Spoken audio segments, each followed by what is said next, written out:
Okay, y'all look at what I just caught in the word. So Matthew 7:21-23, Jesus makes it very clear that to many who call him Lord, he will ultimately say, away from me, I never knew you.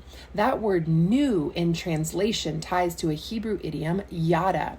Yada, intimacy, is the most transformational, vulnerable, to becoming one type of intimate unity. And it's what Jesus says the whole of our reception into the kingdom really hinges on. Do we have oneness with him? Now get this, in 1 Samuel 3, I was reading about Samuel's life, and it actually says in verse 7 that Samuel did not yet know the Lord. That word know is the same translation, yada. He didn't have intimacy with God. He didn't have revelation and oneness with God. And it goes on to say, not only did he not know the Lord, the word of the Lord had not yet been revealed to him. So knowing the Lord also gives us revelation of the word made flesh in Jesus, the word poured out on our behalf. Now, think about Samuel's life. He came from a miracle, a praying mother that petitioned heaven and received him. That didn't mean that he knew God. He was dedicated to the temple as soon as he was weaned, lived day in and day out amongst Eli, the high priest, serving. That didn't mean that he knew God.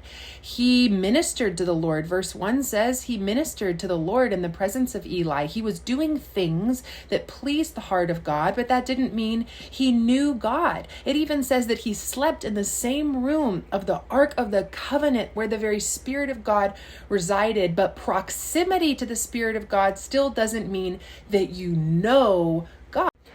And all I kept thinking was, people can come from a legacy of faith, be a miracle in answered prayer, and come from prayerful parents. It doesn't mean that you have intimacy and will be received into the kingdom. People can be in the church their whole entire lives, Sunday school, every Sunday, in the breakout sessions. That doesn't mean that you personally have intimacy with the Lord. People can even be in the proximity of the Spirit of God at work and moving amongst others in their life or around them, and that still doesn't mean that they themselves have intimate oneness with the Lord. It says after all of that Samuel did not yet know the Lord. In fact, it wasn't until the Lord was calling him by name and he responded. There was a personal response to the beckoning of God. And his answer was, speak, I'm listening. And he obeyed the instruction of the Lord, that there was a oneness.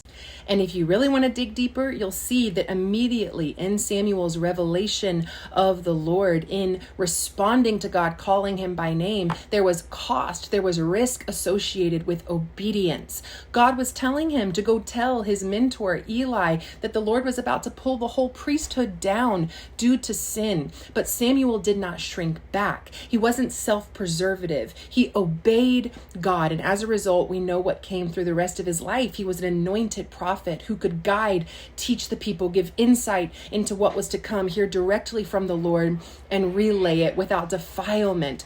This is our portion in Jesus' name. When we know intimacy with God, it results in obedience, and it results in a greater clarity of the voice of the Lord, in greater hunger for kingdom to come and for righteousness to prevail. And this is what true yada intimacy produces in our life. I could deep dive further and further if you'd let me. We could tie it to Mary Magdalene, as her name was called by the Lord when she didn't even recognize the resurrected King outside of the empty tomb. Her spiritual eyes were open. She saw the Messiah that reigned in all power. There are so many connections to this spiritual train. But you could just go grab a copy of Fully Known, An Invitation to True Intimacy with God. If you want to board that train, we go there. So, 99 cents on Amazon.